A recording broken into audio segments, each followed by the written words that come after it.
नमस्कार दोस्तों, एक बार फिर से आप सभी का स्वागत है आपके अपने यूट्यूब चैनल पर। आज की इस वीडियो में हम देखने वाले हैं यूपी ट्रिपल एससी पेट एग्ज़ाम के लिए, जो कि आपका एग्ज़ाम 28 से 29 अक्टूबर को प्रस्तावित है। तो उसके लिए हम लोग प्रैक्टिस सेट करेंगे। तो चलिए शुरू करते हैं। आज की क्लास का पहला प्रश्न है, निम्नलिखित में से किस अधिनियम ने बैंकों के राष्ट्रीयकरण के लिए शर्तें निर्धारित की?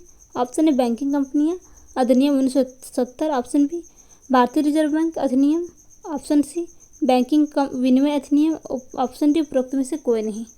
तो प्रश्न संख्या 1 का जो सही जवाब हो जाएगा, आपका सही जवाब ऑप्शन ए हो जाएगा, बैंकिंग कंपनियां अधिनियम 1970। भारतीय रिजर्व बैंक सार्वजनिक स्वामित्व में हस्तांतरण अधिनियम 1970 ने बैंकों के राष्ट्रीयकरण के लिए शर्तें निर्धारित की। इस अधिनियम की धारा 3 के तहत गठित एक नया बैंक के राष्ट्रीयकरण का प्रावधान किया गया है। प्रश्न संख्या 2, 1991 नई आर्थिक नीति एनईपी के तहत उदारीकरण और निजीकरण का प्राथमिक परिणाम निम्नलिखित में से कौन सा था? ऑप्शन ए राजकोषीय नीति सुधार, ऑप्शन बी मौद्रिक नीति सुधार, ऑप्शन सी वैश्वीकरण, ऑप्शन डी उपरोक्त में से कोई नहीं। तो प्रश्न संख्या 2 का जो आपका सही जवाब हो जाएगा, वो आपका सही जवाब ऑप्शन सी हो जाएगा, वैश्वीकरण। वर्ष 1991 में नई आर्थिक नीति एनईपी के तहत उदारीकरण और निजीकरण का पहल प्राथमिक वैश्वीकरण था। प्रश्न संख्या 3, निम्नलिखित में से किसे भारत में हरित क्रांति के जनक के रूप में जाना जाता है? Option A doctor Arun Krishnan, option B M S Swaminathan, option C Verghese Kurien, option D Sam Pitroda. तो प्रश्न संख्या 3 का जो आपका सही जवाब हो जाएगा, आपका ऑप्शन बी हो जाएगा, एम एस स्वामीनाथन। भारत में हरित क्रांति के जनक के रूप में एम एस स्वामीनाथन को जाना जाता है। प्रश्न संख्या 4, भारतीय संविधान के डीपीएसपी राज्य के नीति निर्देशक सिद्धांत निम्नलिखित में से किस संविधान से प्रेरित थे? आपको बताना है। Option A USA, option B France, option C Ireland, option D इनमें से कोई नहीं। तो प्रश्न संख्या 4 का जो सही जवाब हो जाएगा, आपका सही जवाब ऑप्शन सी हो जाएगा, आयरलैंड। डीपीएसपी राज्य के नीति निर्देशक सिद्धांत भारतीय संविधान के भाग 4 तथा अनुच्छेद 36 से 51 तक वर्णित है। डीपीएसपी आयरलैंड के संविधान से लिया गया है। प्रश्न संख्या 5, भारतीय संविधान के अनुच्छेद 19 में कौन सा अधिकार शामिल है? ऑप्शन ए संवैधानिक उपचारों का अधिकार, ऑप्शन बी वाक और व्यक्ति स्वतंत्रता अधिकार, ऑप्शन सी शोषण विरुद्ध अधिकार, ऑप्शन डी धर्म की स्वतंत्रता अधिकार। तो प्रश्न संख्या 5 का जो सही जवाब हो जाएगा, आपका ऑप्शन बी हो जाएगा, वाक और अभिव्यक्ति स्वतंत्रता का अधिकार। भारतीय संविधान के अनुच्छेद 19 में वाक और अभिव्यक्ति स्वतंत्रता का अधिकार शामिल है। प्रश्न संख्या 6, संसदीय प्रणाली में कार्यपालिका किसके प्रति उत्तरदायी होती है? ऑप्शन ए विधानमंडल, ऑप्शन बी जनता, ऑप्शन सी न्यायपालिका, ऑप्शन डी उपरोक्त में से कोई नहीं। तो प्रश्न संख्या 6 का जो सही जवाब हो जाएगा, आपका सही जवाब ऑप्शन ए हो जाएगा, विधानमंडल। संसदीय प्रणाली में कार्यपालिका विधानमंडल के प्रति उत्तरदायी होता है। प्रश्न संख्या 7, निम्नलिखित में से कौन सी भारतीय संविधान की मुख्य विशेषता नहीं है? ऑप्शन ए लिखित एवं विस्तृत संविधान, ऑप्शन बी द्विस्तरीय सरकार, ऑप्शन सी एकल नागरिकता, ऑप्शन डी सार्वभौमिक वयस्क मताधिकार। तो प्रश्न संख्या 7 का जो सही जवाब हो जाएगा, आपका सही जवाब ऑप्शन सी हो जाएगा, एकल नागरिकता। तो बात करें, द्विस्तरीय सरकार भारतीय संविधान की विशेषता नहीं है, जबकि लिखित व विस्तृत संविधान, एकल नागरिकता, सार्वभौमिक वयस्क मताधिकार आदि भारतीय संविधान की मुख्य विशेषताएं हैं। प्रश्न संख्या 8, एक हार्स पावर्स लगभग कितने वाट के बराबर होता है? Option A 746 watt, option B 748 watt, option C 756 watt, option D उपरोक्त में से कोई नहीं। तो प्रश्न संख्या 8 का जो सही जवाब हो जाएगा, आपका सही जवाब ऑप्शन ए हो जाएगा, 746 वाट। एक हार्स पावर लगभग 746 वाट के बराबर होता है। प्रश्न संख्या 9, निम्नलिखित में से कौन सी एक रासायनिक अभिक्रिया नहीं है? ऑप्शन ए कोयले का जलना, ऑप्शन बी भोजन का पाचन, ऑप्शन सी कागज का जलना, ऑप्शन डी पानी का भाप के रूप में रूपांतरण। तो प्रश्न संख्या 9 का जो सही जवाब हो जाएगा, आपका ऑप्शन डी हो जाएगा, पानी का भाप के रूप में रूपांतरण। पानी का भाप में बदलना कोई रासायनिक प्रतिक्रिया नहीं है, एक भौतिक प्रतिक्रिया के अधीन है। भौतिक परिवर्तन में पदार्थ की रासायनिक प्रकृति या रासायनिक पहचान में कोई परिवर्तन नहीं होता। उदाहरण के लिए, बर्तन पर पानी डालने और नीचे से गर्म करने पर पानी वाष्प में बदल जाता है। यदि ऊपर से ढक्कन लगा दिया जाए तो वह भाप फिर से पानी में बदल जाता है। यह एक प्रकार का भौतिक परिवर्तन है। प्रश्न संख्या 10, पायरिया निम्न में से किसका रोग है? ऑप्शन ए नाक, ऑप्शन बी मसूड़े, ऑप्शन सी हृदय, ऑप्शन डी फेफड़े। तो प्रश्न संख्या 10 का जो सही जवाब हो जाएगा आपका ऑप्शन बी हो जाएगा मसूड़े। आगे बढ़ते हैं। प्रश्न संख्या 11। फ्लोएम एक ऊतक है जो निम्नलिखित में से किसमें पाया जाता है? ऑप्शन ए पौधों, ऑप्शन बी स्तनधारियों, ऑप्शन सी जानवरों के प्रजनन अंगों, ऑप्शन डी कीटों। तो प्रश्न संख्या 11 का जो सही जवाब हो जाएगा आपका ऑप्शन ए हो जाएगा पौधों। फ्लोएम पौधों का संवहनी ऊतक है जो प्रकाश संश्लेषण के दौरान पत्तियों में भोजन को पौधों तक पहुंचाता है। प्रश्न संख्या 12। भारत का पंचायती राज व्यवस्था में कितने स्तर है? ऑप्शन ए 1 स्तर, ऑप्शन बी 3 स्तर, ऑप्शन सी 2 स्तर, ऑप्शन डी 4 स्तर। तो प्रश्न संख्या 12 का जो आपका सही जवाब हो जाएगा वो आपका जवाब ऑप्शन बी हो जाएगा 3 स्तर। भारत की पंचायती राज व्यवस्था में 3 स्तर हैं। आगे बढ़ते हैं।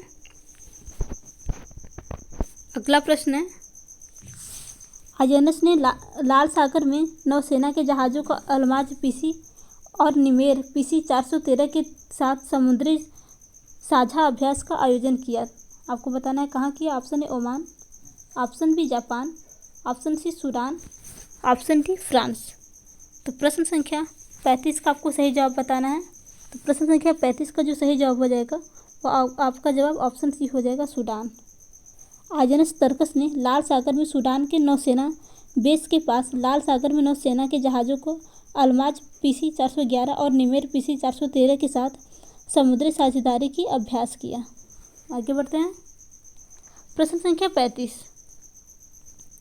जागृति निम्नलिखित में से किस क्षेत्र से संबंधित शुभंकर है? ऑप्शन ए आयकर, ऑप्शन बी उपभोक्ता जागरूकता, ऑप्शन सी जलवायु परिवर्तन, ऑप्शन डी क्रिप्टो मुद्रा। तो प्रश्न संख्या 36 का जो सही जवाब हो जाएगा वो आपका सही जवाब ऑप्शन बी हो जाएगा उपभोक्ता जागरूकता।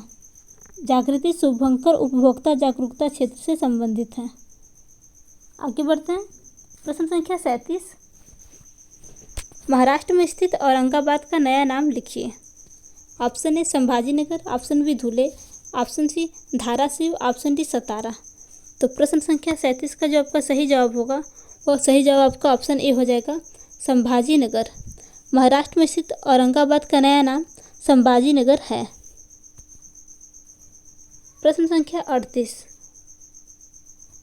भारतीय पारंपरिक विज्ञान पर किस देश के सर्वदलीय संसदीय समूहों को आयुर्वेद रत्न पुरस्कार से सम्मानित किया गया? Option A UK, option B UAE, option C चीन, ऑप्शन डी रूस। तो प्रश्न संख्या 38 का जो सही जवाब हो जाएगा वो सही जवाब आपका ऑप्शन ए हो जाएगा यूके। यूके के यूनाइटेड किंगडम संसद द्वारा आयुर्वेद रत्न पुरस्कार अखिल भारतीय आयुर्वेद संस्थान की निदेशक तनुजा नसारी को यूके की संसद द्वारा आयुर्वेद रत्न पुरस्कार से सम्मानित किया गया है। प्रश्न संख्या 39। टाटा पावर सोलर ने किस राज्य में भारत की सबसे बड़ी फ्लोटिंग यानी तैरती हुई सौर ऊर्जा परियोजना की शुरुआत की? Option A Assam, option B Bihar, option C Kerala, option D Odisha. तो प्रश्न संख्या 39 का जो सही जवाब हो जाएगा आपका सही जवाब ऑप्शन सी हो जाएगा Kerala. Tata power solar system limited ने केरल में भारत की सबसे बड़ी तैरती हुई विद्युत योजना शुरू की है। प्रश्न संख्या 40।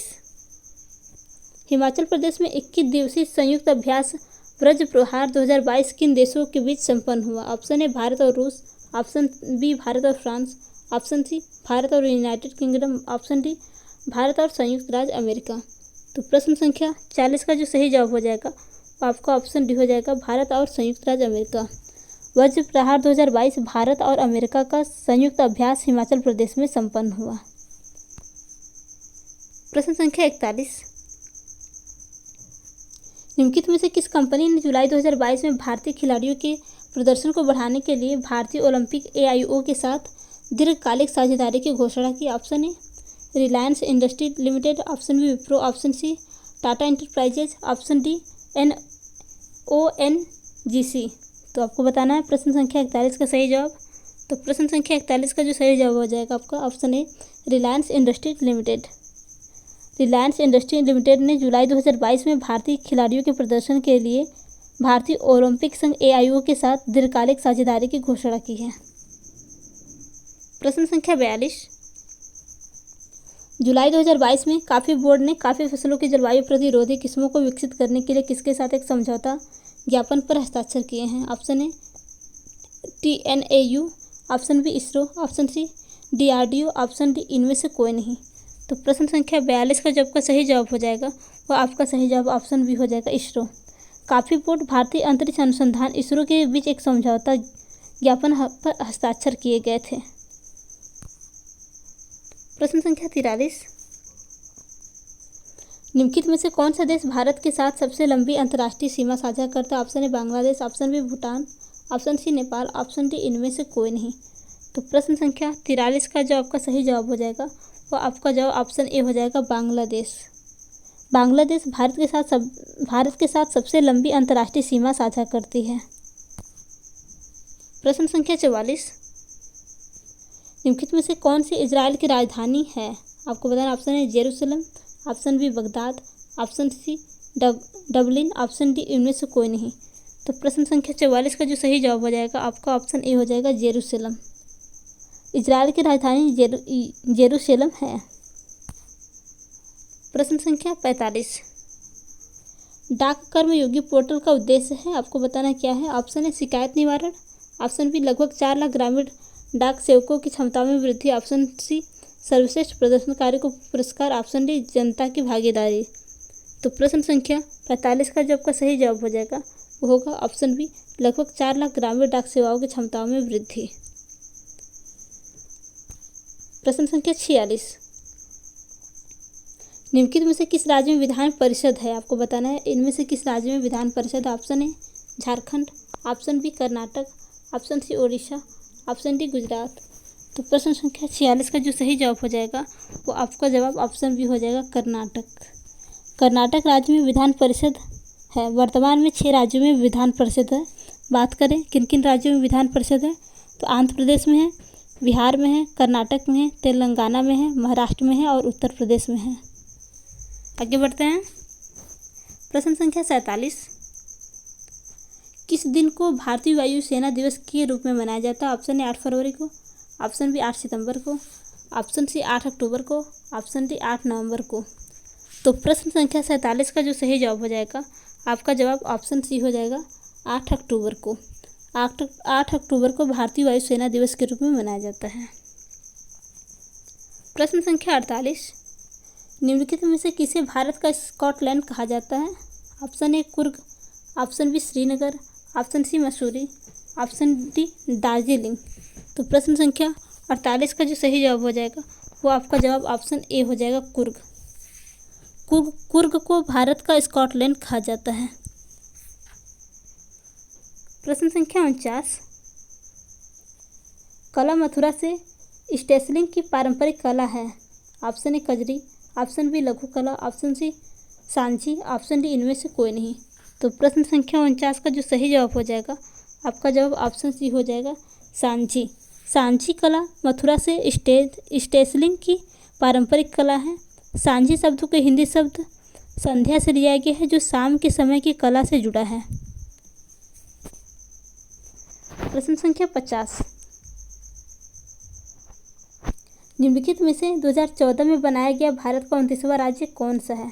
Option A Telangana, option B Jharkhand, option C Uttarakhand, option D Sikkim. तो प्रश्न संख्या 50 का जो सही जवाब हो जाएगा आपका जवाब ऑप्शन ए हो जाएगा, तेलंगाना। 2014 में बनाया गया राज्य तेलंगाना है जो कि भारत का 29वां राज्य है।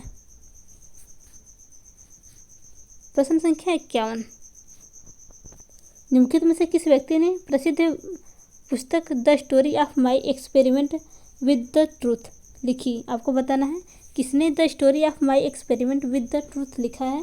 Option A Maharshi Dayanand Saraswati, option B Jawaharlal Nehru, option C Mahatma Gandhi, option D Sardar Vallabhbhai Patel. तो प्रश्न संख्या 51 का जो आपका सही जवाब हो जाएगा वो है option C, Mahatma Gandhi. The story of my experimental with truth शब्द के प्रयोग महात्मा गांधी की आत्मकथा है। यह गुजराती भाषा में लिखी गई है। प्रश्न संख्या 52, वायुमंडल में ग्रीन हाउस गैसों के अधिकांश उत्सर्जित को अवशोषित करती है जो निचले वायुमंडल को गर्म करती है। आपको बताना ऑप्शन ए परावैंगनी विकिरण, ऑप्शन बी अवरक्त विकिरण, ऑप्शन सी दृश्यमान प्रकाश, ऑप्शन डी इनमें से कोई नहीं। तो प्रश्न संख्या 52 का जो आपका सही जवाब होगा वह हो जाएगा ऑप्शन बी अवरक्त विकिरण। अवरक्त विकिरण वह विद्युत चुंबकीय विकिरण है जिसका तरंगदैर्घ्य प्रत्यक्ष प्रकाश से बड़ा तथा सूक्ष्म तरंग से कम होता है। इसका नाम अवरक्त इसलिए है क्योंकि यह विद्युत चुंबकीय तरंग के वर्णक्रम में यह मानव द्वारा दर्शन योग्य लाल वर्ण से नीचे होती है। प्रश्न संख्या 53, वॉलीबॉल निम्नलिखित में से किस देश का राष्ट्रीय खेल है? Option A Indonesia, option B Nepal, option C Argentina, option D इनमें से कोई नहीं। तो प्रश्न संख्या 53 का जो आपका सही जवाब हो जाएगा वो होगा आपका जवाब option B Nepal. Volleyball Nepal का राष्ट्रीय खेल है। तो दोस्तों, अगर आपको आज की वीडियो अच्छी लगी तो वीडियो को लाइक तथा चैनल को सब्सक्राइब करना न भूलिएगा। धन्यवाद।